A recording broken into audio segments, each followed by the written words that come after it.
Hello, everyone. Welcome to Divorce Decoded. So glad to have you here. If this is your first time, then welcome, welcome. So let me go ahead and get started. I want to start with a conversation that I had with a girlfriend of mine about a week ago as I sat across from her at a restaurant.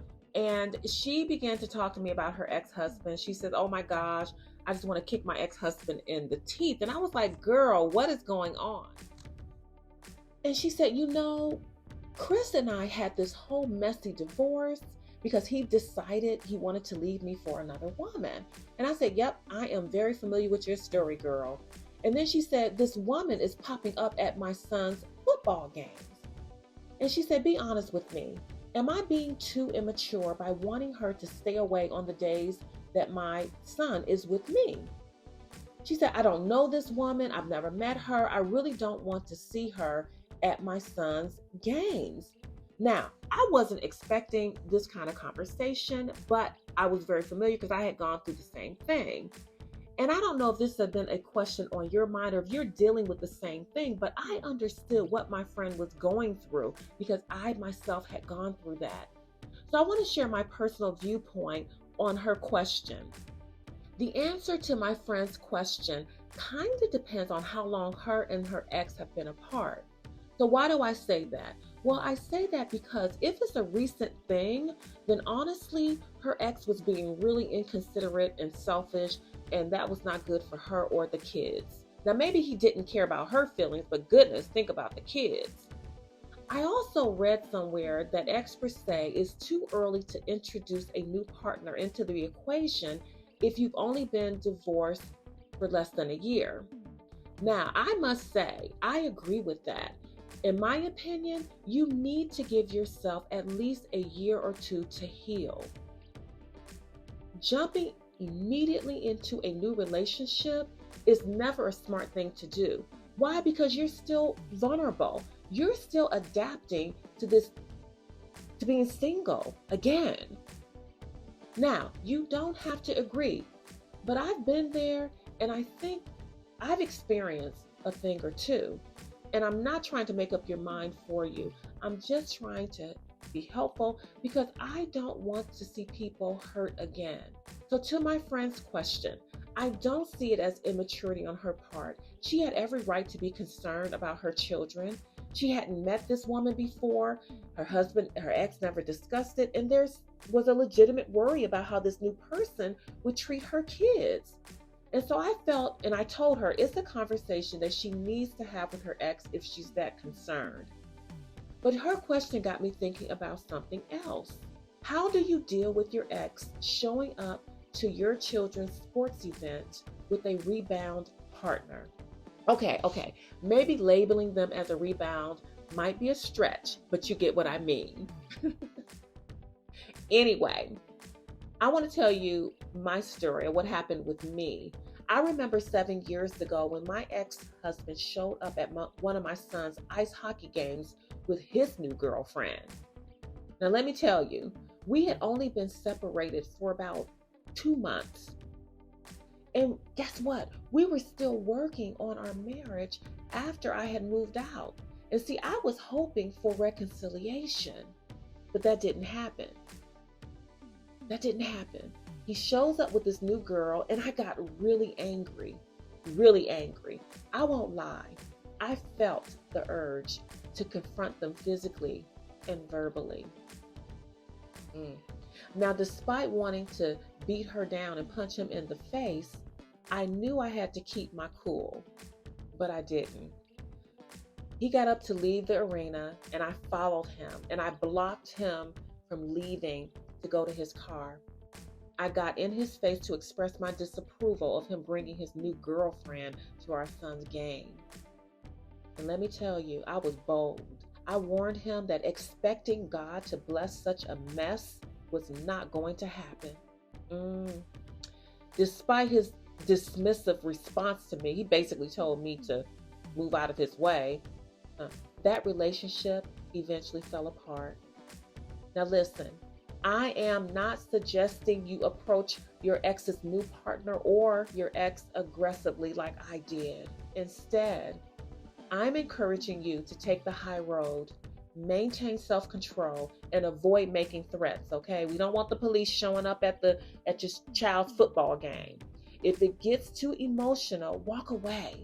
Resist the temptation to resort to aggression, because it's not worth it and it's not in line with a positive God-like approach. In that moment of anger at the hockey rink, I reflected on my son. I thought about my son, and I realized I didn't want to bring embarrassment to him in front of hundreds of people. I had already confronted my husband. I got really loud. People heard me. But it also dawned on me that I didn't want to embarrass myself either. So I shut my mouth and I left him alone. I said, well, God will handle it. Because I was a Christian, first of all. And so I have biblical principles that I need to uphold. And one of them is self-control. I also needed to extend grace and love and forgiveness towards my ex-husband. How many of us know that our emotions can get the best of us? I know that men deal with, emotional situations differently than women, but they still get emotional and they still get their hearts broken too. They do. They just express it in a different way. But like I said, I recognize the importance of demonstrating the fruits of the Spirit in every challenging situation. Are you all familiar with the fruits of the Spirit? Of course you are. There's 9 of them, and they're found in Galatians chapter 5, verses 22 to 23. And if you don't remember them, let me just quickly, let you know what they are. Love, joy, there's peace, patience, kindness, goodness, there's faithfulness, gentleness, and self-control, the one that I had to work on. These qualities, the fruits of the Spirit, are from the Holy Spirit.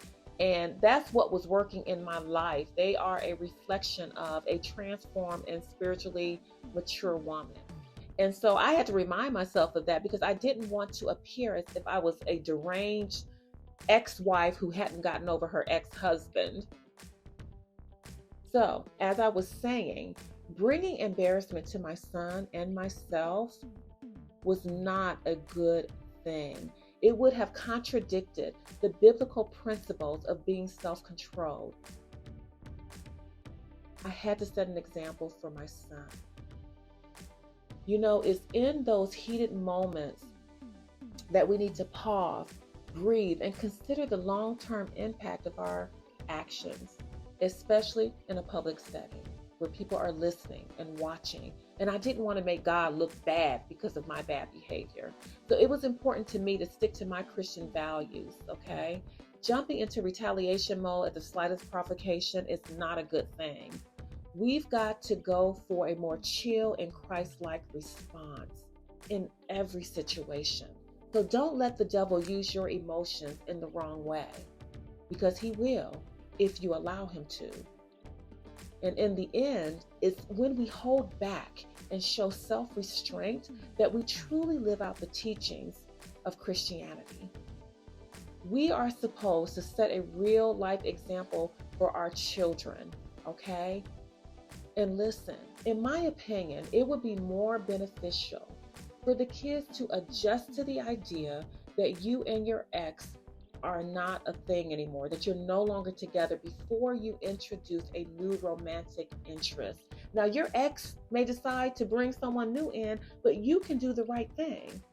I get it. Nobody wants to see the new love interest, especially not at the kids' football game. But guess what? It's inevitable. It's going to happen eventually. And so you have got to be prepared for that. Because legally, if it's over, they can bring whoever they want, and there's not much that you can do about it. So you have to accept it and move on. I know what you're feeling. It's like this new person is barging into your territory, trying to steal your kids, trying to be their parent, showing up at every corner, and you're not having it. But if time has passed, listen, and he or she is officially your ex, it's kind of out of your hands.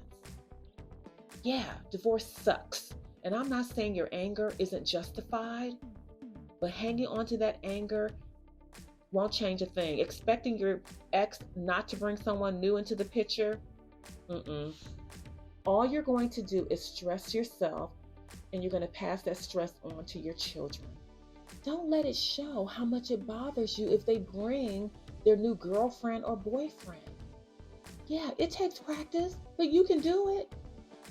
You really can. The Holy Spirit will help you. And also, if you really want to prepare, pray. Pray ahead of time before you go to any event where the new romantic interest might be present. And I'm dead serious about this. I am not joking. Prayer helps. I promise you. So you might be saying, oh, Berthena, easier said than done. You've been there. You've already gone through it. Yeah, I know. But can I be transparent with you? When my divorce was fresh, I hated my spouse. Okay, that's a strong word. I didn't like him, let alone that woman he was always bringing around. But I refused to let it mess with my own personal growth and my peace and my joy. You see, I controlled the narrative, not my ex. I chose to sit where I couldn't see them sitting together. That was a strategy I employed.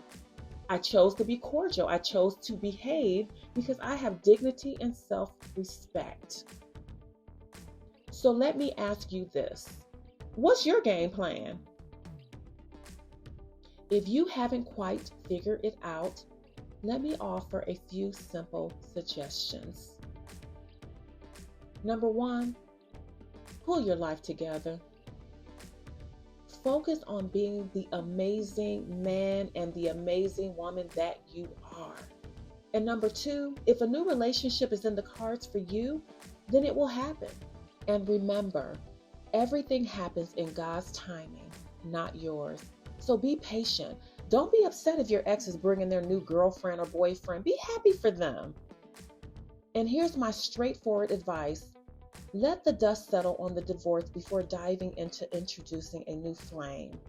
This is a thoughtful approach that eases the transition for the kids because the kids do matter.